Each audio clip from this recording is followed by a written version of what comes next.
There is a place in the middle of the Atlantic where it feels like another planet. For 6 years, volcanoes burned relentlessly. A large part of the island was buried in lava, and almost everything else is solidified. Entire villages vanished, and yet over 147,000 people live here. But how is it possible to live on an island where almost everything is solidified lava? On this journey, we'll find the answer. We'll walk through lava fields, explore volcanoes, and see how life manages to thrive in a land that seems impossible to live on.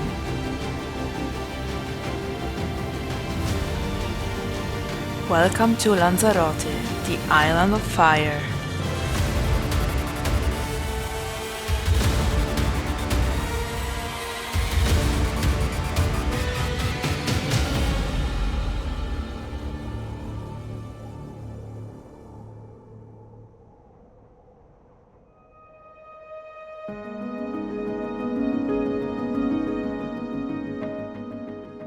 Lanzarote is the northeasternmost island of the Canary Islands.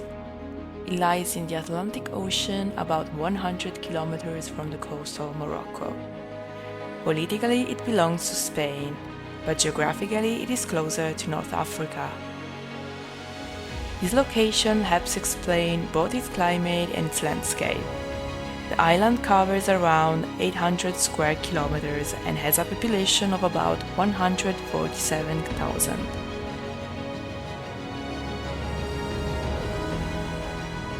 Its capital, Arrecife, is where the airport is located and where most connections begin.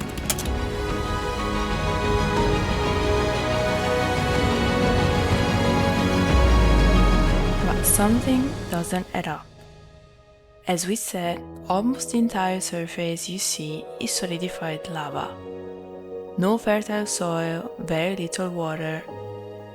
But people have lived here for centuries. How is it possible? To find the answer, we need to go back in time.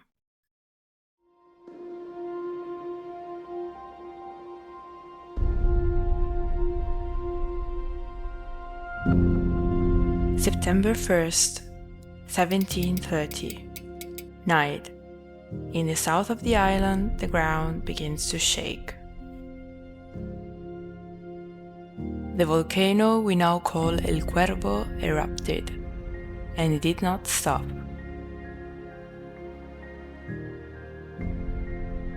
For 6 consecutive years, from 1730 to 1736, 11 volcanoes erupted without pause. Lava, lapilli, and ash covered a quarter of the island. Entire villages disappeared, and fertile fields turned to black stone. Then, in 1824, there was a final eruption. After that, the fire fell asleep.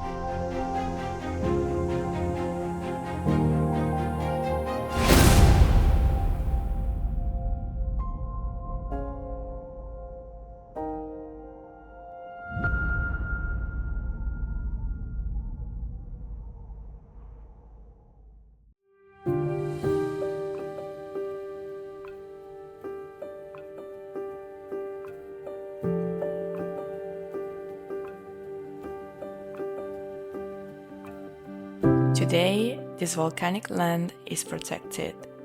It is the TIMANFAYA National Park. 5,107 hectares of pure geological nature located in the southwest of the island.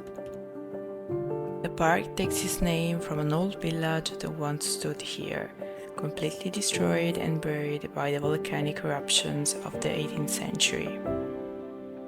At the heart of the park are the Montañas del Fuego, Mountains of Fire, a collection of craters and lava flows that seem freshly cooled, as if time here had stopped in 1736. The colors shift constantly with light, from deep black to metallic red, from ochre to violet. Walking or driving through the park, it really feels like another planet, and you can't help but feel small and powerless.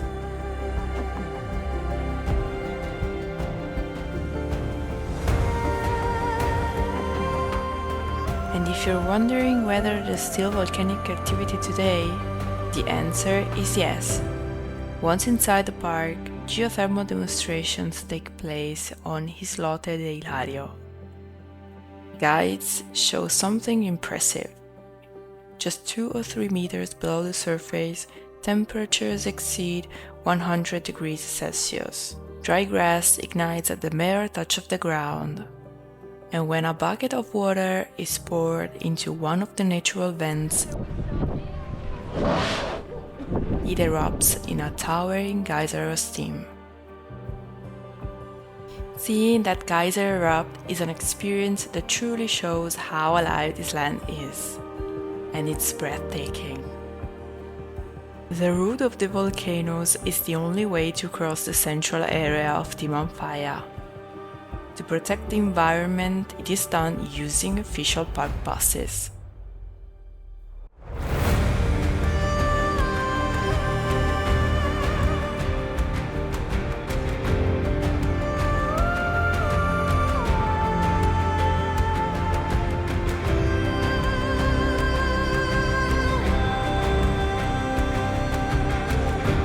The route is about 14 kilometers long and takes around 30 minutes.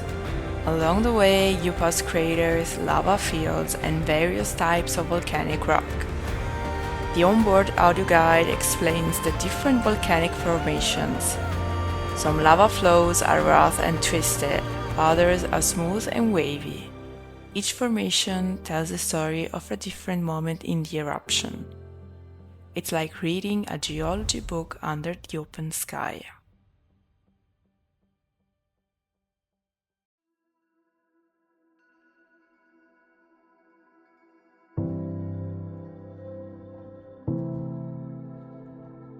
But to truly feel the power of a volcano, there is one you can experience up close. You can actually step inside its crater. This is Volcán del Cuervo, the Crow volcano. This was the first volcano to erupt in 1730. A well-marked path winds around and into the crater. Along the way, you're surrounded by an immersed lava field. The beauty of this volcano is how easily you can access its interior. At the time of the eruption, there was a lake of molten lava here. Today, you can see the different areas of rock, each with unique textures and colors, marking the levels of the lava once reached. Here and there, small plants cling to the slope of the mountain, quietly proving nature's resilience. Standing there, surrounded by rock walls and silence, it's impossible not to feel very small, and at the same time, incredibly lucky to be allowed into such a place. But nature here isn't done surprising us. On the west coast, a combination of colors so striking you might think it's Photoshop. Near the fishing village of El Golfo lies Charco de los Clicos, also known as the Green Lagoon. It is a small emerald green saltwater lake set against a black pebble beach. The lagoon formed when part of a volcanic crater collapsed and was flooded by seawater. And the green color? It comes from a combination of marine algae and sulfur. The algae thrive thanks to the volcanic minerals in the water. Depending on the light and conditions, the lagoon can appear more or less green. In any case, the combination of colors here is truly stunning. Green water, red rocks, black beaches, and blue sky with the sound of the waves as a constant backdrop.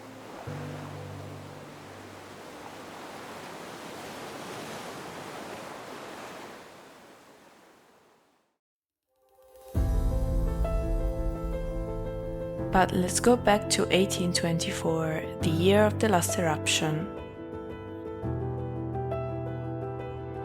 Entire communities vanished under the ash. For a long time, Lanzarote seemed like a lost land. But the inhabitants did not leave, faced with a seemingly hostile territory, and they chose to stay. People learned to live with the island's nature, turning what had once destroyed it into a resource. This is how La Geria was born.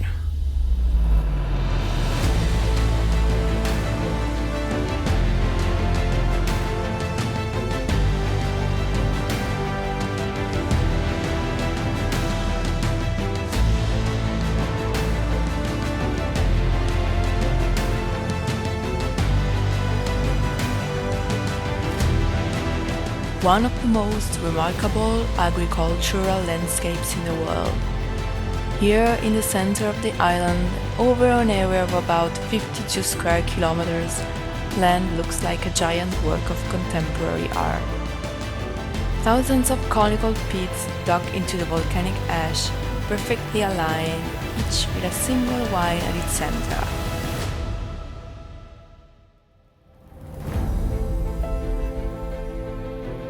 The volcanic ash traps the night's humidity and releases it to the roots during the day. Each pit is protected by a semicircular stone wall to shield it from the wind.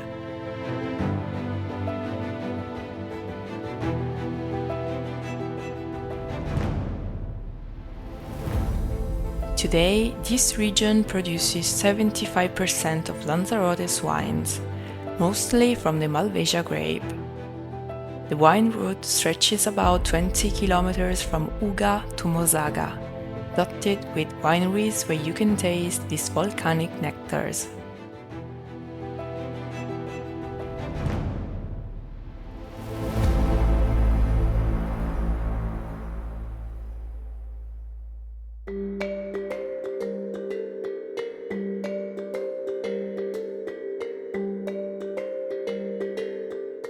But the island hasn't always been like this. It has been inhabited for over 2,000 years. The first were the Guanches, a Berber people from North Africa. The name Lanzarote comes from an Italian navigator, Lanzarotto Malocello, who was the first European to reach the island in 1312. In 1402, conquerors led by the Norman Jean de Betancourt brought it under the crown of Castor. Its strategic location, however, made it a target for centuries of pirate raids. For this reason, the villages were established inland.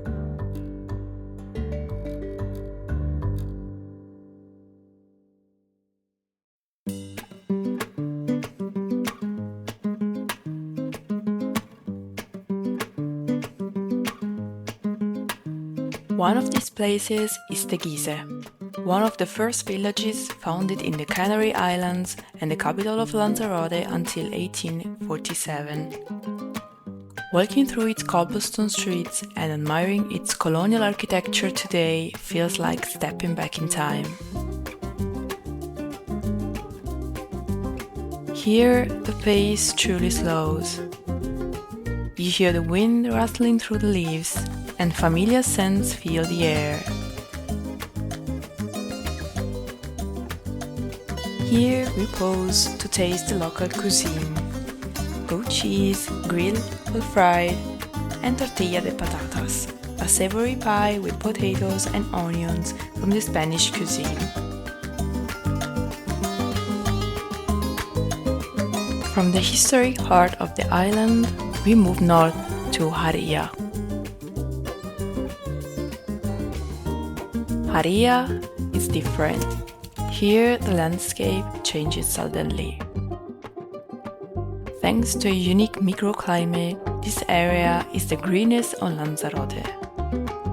Palm trees, native plants, and endemic species flourish. It's a perfect place to discover the island's most authentic side, chat with locals, and breathe in the slow, relaxed pace typical of the Canary Islands.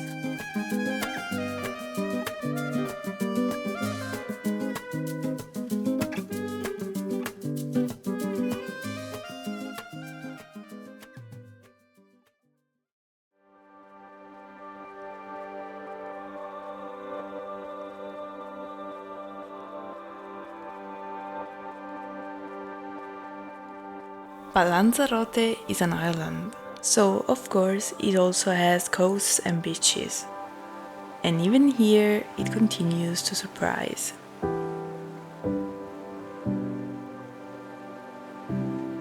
Along its 200 kilometers of coastline, the island offers an extraordinary variety of beaches.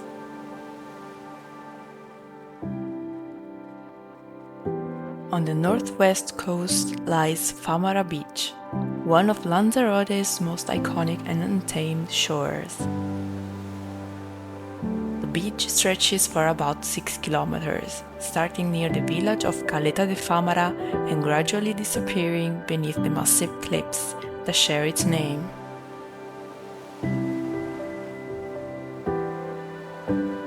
Famara is completely natural and largely untouched. The cliffs change color in the sunlight, shifting from brown to pink, from gold to violet. Strong waves, present year-round, have made Famara a key destination for water sports, such as surfing, kitesurfing, and windsurfing.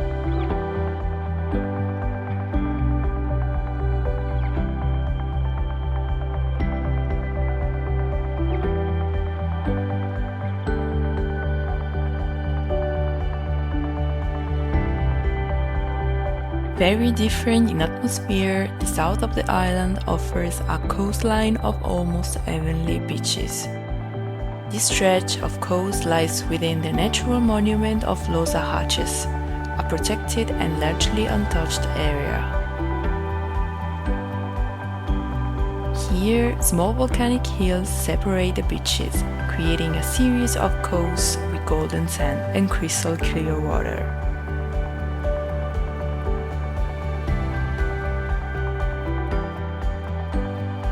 The most famous of these coves is Playa del Papagayo, located in one of the oldest geological areas of Lanzarote. Its crescent of golden sand, framed by dark volcanic rock, creates a truly scenic setting. Sheltered by the surrounding cliffs, the beach is perfect for swimming and relaxing.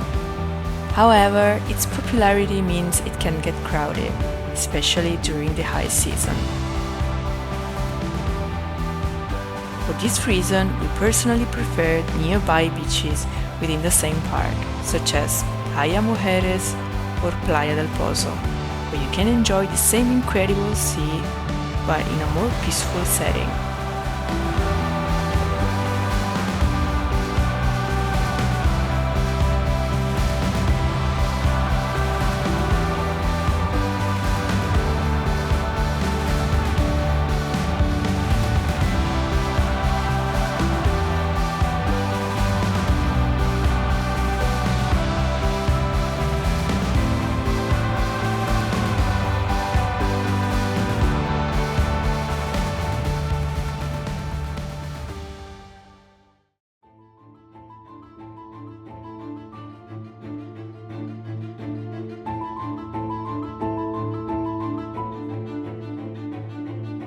If you think Lanzarote's only wonder is its nature, think again. In the 1960s, everything you see here was about to disappear. Hotels, resorts, uncontrolled development. Lanzarote was on its way to becoming another Benidorm. Then came a man. He saved Lanzarote. His name is César Manrique.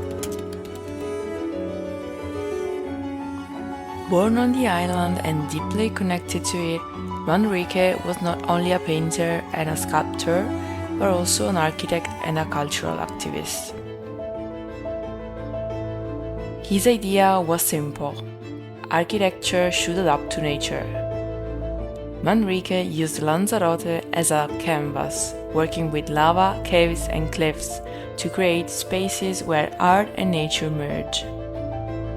As an artist and activist, he curbed uncontrolled development, promoting low, white buildings with green windows that blend into the landscape.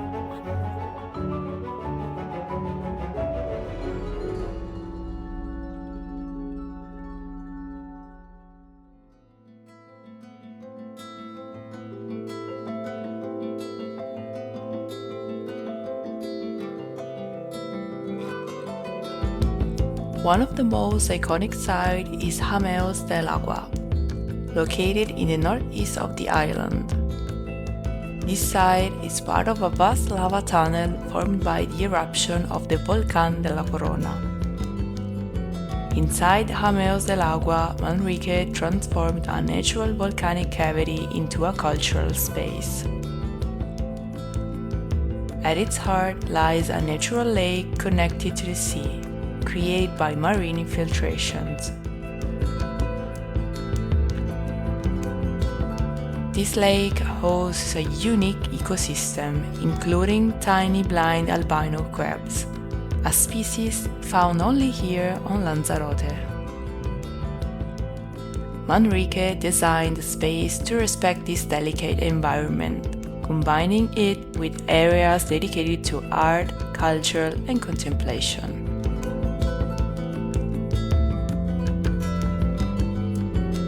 Outside, there is a pond garden with an artificial lagoon, sculpted in harmony with its surroundings.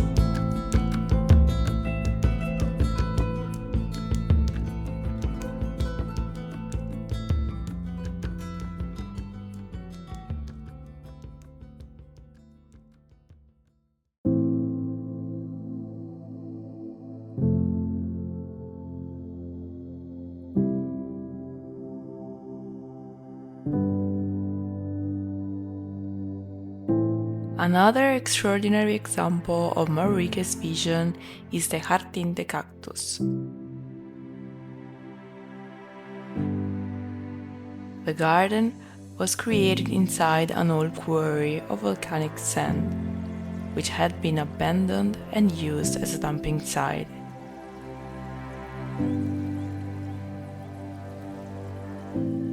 Today, the garden hosts around 4,500 cacti, representing about 500 species from all 5 continents.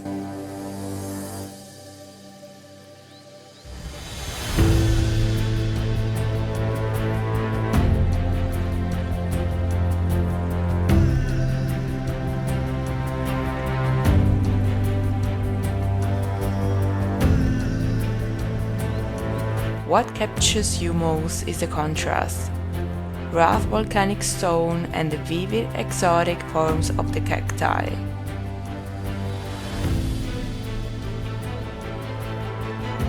Manrique himself described work like this as total art, a combination of architecture, spatial design, sculpture, and gardening all working together as one.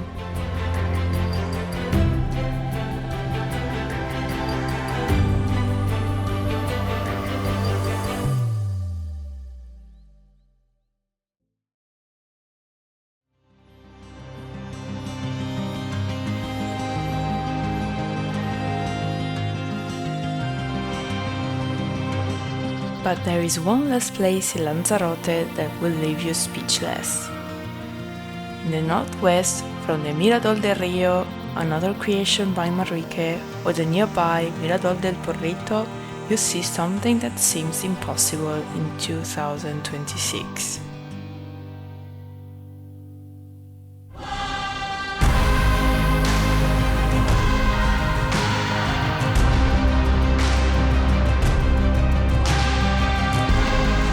An inhabited island, not a single paved road, 600 people, no cars, accessible only by sea. It's called La Graciosa, part of the Cinijo archipelago. Life here is slow, quiet, and deeply connected to nature.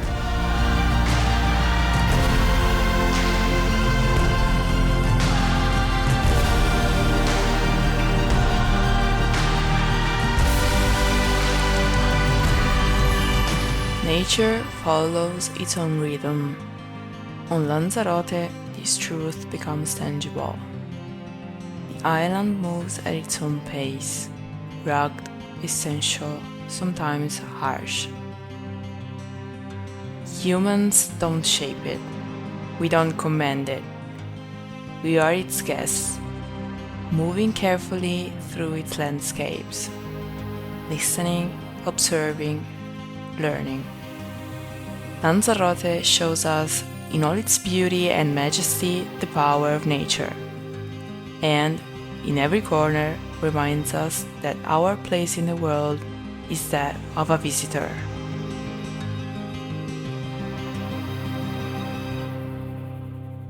And if you've enjoyed this journey, subscribe to our channel to support our next adventures.